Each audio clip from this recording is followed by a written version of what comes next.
एक पंडित जी भोजन करने बैठे तो सामने थाली पंडितानी ने दाल चावल साग रोटी रखी होगी, अचार वगैरह। पंडित जी भोजन करने बैठे कि तभी कोई द्वार पे भिक्षुक आ गया। भिक्षाम देही, हे भैया मैं बड़ा भूखा हूं, कुछ भोजन मिल जाए। पंडित जी भोजन करने ही बैठे हैं, सामने थाली है और द्वार पे कोई भूखा आ गया। पंडित जी ने सा सम्मान बुलाया, आओ आओ आओ भैया आओ। आसन लगाई और भोजन अपनी वाली थाली पंडित जी ने उन्हें दे दिया।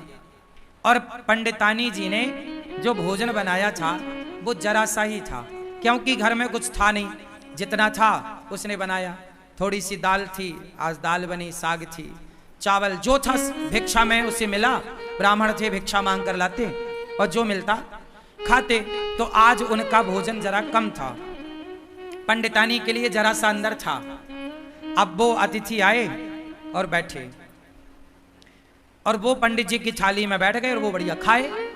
पंडित जी अंदर गए, पंडितानी से कहा कि थोड़ा और दो रोटी। तो उसने बोला कि बस ये आखिरी 2 रोटी बची हैं। जब पंडितानी ने कहा कि आखिरी 2 रोटी बची हैं, तो वो जो बाहर बैठा खाने वाला अतिथि था उसने सुन लिया कि अब बस इनके पास 2 रोटी बची हैं। तो पंडित जी दोनों रोटी लेकर आए और कहा भैया प्रसाद पाओ, एक और दो रख दूं। उसने कहा नहीं नहीं अब नहीं चाहिए। वो भी समझदार कि अब बेचारे ये क्या खाएंगे, तो मना कर दिया। पंडित जी ने कहा ना, आप हमारे अतिथि हैं, आप पेट भर के खाओ। अच्छा बोले आपकी इच्छा है तो एक रख दो। तो 1 रोटी रख दी गई और 1 रोटी बची। अब वो अतिथि तो बढ़िया दाल चावल सब्जी रोटी खाकर 5 रोटी खाकर खुश था। पंडित जी की थाली में पंडितानी जी ने 4 रोटी रखी थी फर्स्ट में, 5 रोटी एक और मिल गई। 5 रोटी खा के उसका बढ़िया पेट भर गया, वो चला गया। अब दोनों पंडित पंडितानी बचे तो पूरे बर्तन लाके बाहर रखे और थाली लगाई 2। अब 2 थाली लगी हैं, पीछे की बची हुई जरा सी साग। अब आप जानते हैं दाल बची तो क्या बची होगी, जरा कटोरी आधी कटोरी। अब उस समय दोनों लोगों ने थाली अपनी पंडित पंडितानी ने तैयार करी और रोटी थी 1। तो आधी रोटी पंडित जी ने रखा, आधी रोटी पंडितानी जी ने रखी। और चावल जरा सा रहा होगा तो थोड़ा सा चावल आधा आधा उन्होंने रखा और उन्होंने प्रसाद पाया। अब ये सोचो कि आधी रोटी में क्या पेट भरता है, दिन भर से आदमी कुछ नहीं खाया, शाम को भी कुछ नहीं मिलना, एक ही बार खाना है और नाश्ता भी कुछ नहीं हुआ, आधी रोटी मिली। तो आधी रोटी खाई पंडित जी ने, जरा सा चावल पंडितानी जी ने खाए। अब पंडित जी ने जैसे भोजन किया आधी रोटी का और जरा से चावल का, और खा के ना उन्होंने हाथ धुले। तो उनके हाथ का जो धुलने का पानी था वो पहले के लोग ना आंगन में बाहर जाके हाथ धुलते थे, थाली में हाथ धुलने की परंपरा नहीं थी। आज भी हम लोग थाली में हाथ नहीं धुलते, आप लोग खाते हो थाली में ही हाथ निचोड़ देते हो, ये गलत परंपरा है। हाथ कभी थाली में नहीं धुलना चाहिए। थाली को खा लो, मतलब दाल चावल सब्जी रोटी एक एक दाना खा लो और थाली को धुलो, थाली पे हाथ मत धुलो। पंडित जी बाहर हाथ धुलने गए तो जहां उन्होंने हाथ धुला वहां एक छोटा पेड़ था। वहां पेड़ के पास ना एक नेवला था। क्या था? नेवला। सांप और नेवले की लड़ाई होती है ना, तो नेवला जीतता है, वो नेवला था। तो नेवला के पूंछ की तरफ पंडित जी के हाथ का धुलने का पानी गिरा और वो नेवले की पूंछ गीली हो गई, आधा पीछे का हिस्सा पूंछ का हिस्सा गीला हुआ। और जैसे ही पूंछ पे पानी गिरा उसके पूंछ का रंग सोने जैसा हो गया, सुनहरा। नेवले ने पूंछ देखी, पंडित जी से बात करी, पंडित जी आपने पानी डाला तो मेरा देखो ये रंग सुनहरा हो गया, सोने जैसा, मेरी पूंछ सोने जैसी हो गई। आप एक काम करो, मेरे पूरे शरीर में पानी डाल दो, मैं सुंदर हो जाऊंगा। पंडित जी बोले मैंने तो अपना हाथ धुल लिया। नेवले ने कहा महाराज ये बताओ कि आपके पानी डालने से मेरा ये शरीर का रंग कैसे बदल गया, सुनहरा हो गया, सोने के कलर का। अब मुझे पूरा शरीर सोने का करना है, पूरा शरीर सोने की तरह चमके मेरा। आधा हो गया मेरा, आधा बताओ कैसे होगा, कल मैं आऊं आप मेरे ऊपर फिर हाथ धुल देना। पंडित जी बोले नहीं, अब तुम जाओ धर्मराज युधिष्ठिर के राज्य में। धर्मराज युधिष्ठिर यज्ञ कर रहे हैं। उस यज्ञ में ब्राह्मण लोग भोजन कर रहे हैं। जाओ, जहां ब्राह्मण लोग भोजन करके हाथ धुलेंगे, धर्मराज युधिष्ठिर सबको अन्नदान कर रहे हैं, बहुत बड़ा यज्ञ हो रहा है।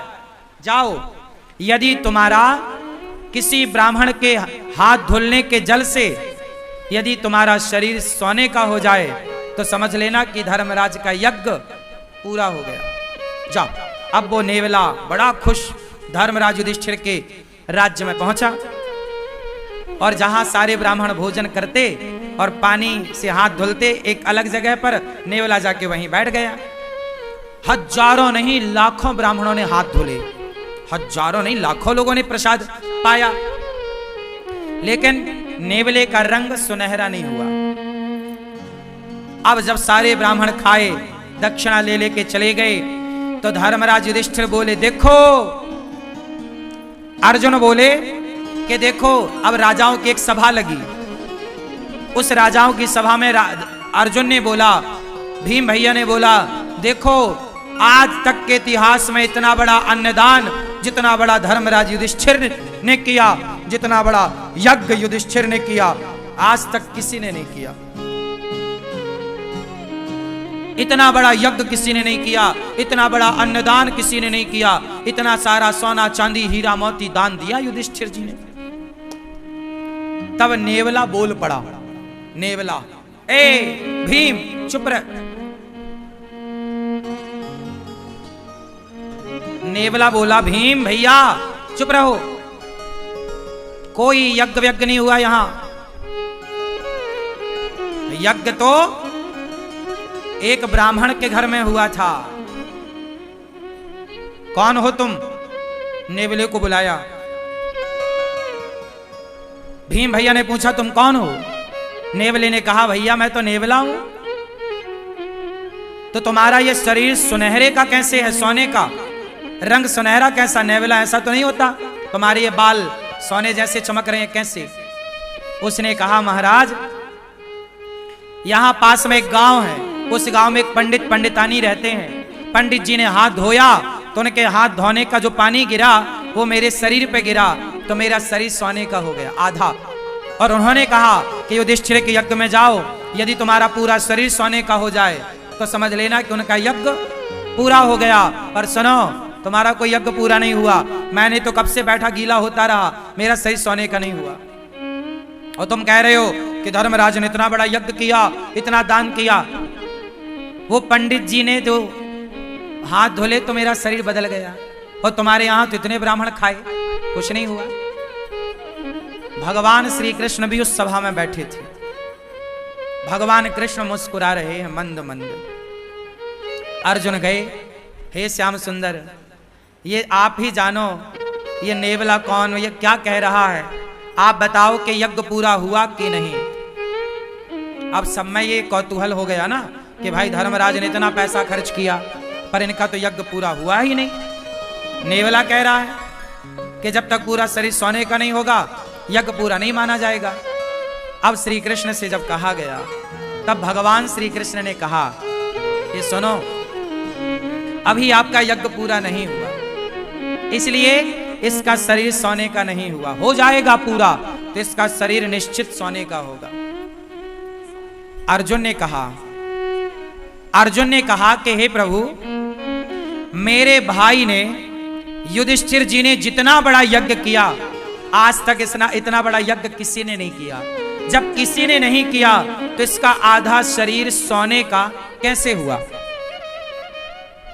भाई इतना बड़ा यज्ञ तो किसी ने नहीं किया, और ये इसका शरीर पूरा सोने का यज्ञ में होगा, तो आधा शरीर जो इसका सोने का हुआ वो कैसे हुआ, मैं ये जानना चाहता हूं।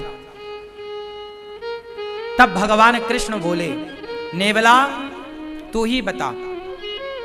तब नेवले ने बताया कि महाराज मैं वहां गया, पंडित जी भोजन करने बैठे थे, कोई अतिथि आया तो अपनी थाली खिसकाई और आधी रोटी खाई, और संतोषजनक भाव से उन्होंने अतिथि को भोजन कराया, और जितना मिला ईश्वर का धन्यवाद देकर बिना शिकायत के और प्रसन्न चित्त से दोनों पति पत्नी आनंद से थे।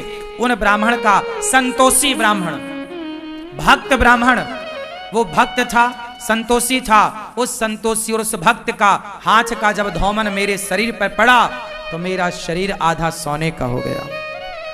अर्जुन बोले, प्रभु ये क्या है? भगवान बोले, अर्जुन तुम्हारे भाई ने करोड़ों रुपए खर्च करके जो यज्ञ किया, करोड़ों रुपए खर्च करके उस यज्ञ से तुम्हारे भाई को जितना पुण्य नहीं मिला उससे ज्यादा पुण्य उस ब्राह्मण को एक भूखे को भोजन कराने से मिल गया।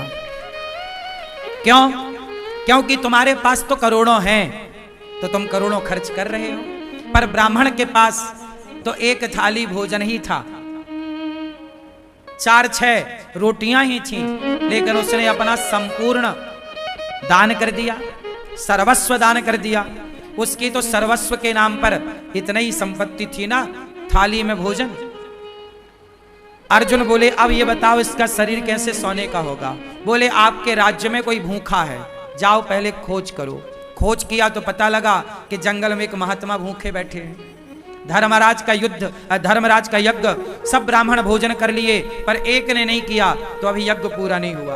उस महात्मा को बुलाया गया, निवेदन किया गया, और जब वो आए और उन्हें भोजन कराया गया और जब उन्होंने हाथ धुले तो उनके हाथ का धौमन इसके शरीर पे जाकर पड़ा तो इसका पूरा शरीर सोने का हो गया, एक सा हो गया, पीछे से आगे तक सुनहरा हो गया पूरा। इसके बाल बिल्कुल सोने की तरह चमकने लग गए। घंटा बंधा था, टन टन टन टन करके बजने लग गया। युधिष्ठिर, आपका यज्ञ संपन्न हुआ। यज्ञ कब पूरा हुआ? जब भोजन कराया। कोई भी यज्ञ कर लो साहब, जब तक अन्नदान नहीं करोगे वो यज्ञ पूरा नहीं होगा। इसलिए सबसे बड़ा यज्ञ अन्नदान ही है। आप और किसी यज्ञ में उलझो मत, आप सीधा किसी भूखे को भोजन करा दो, वही सबसे बड़ा यज्ञ है।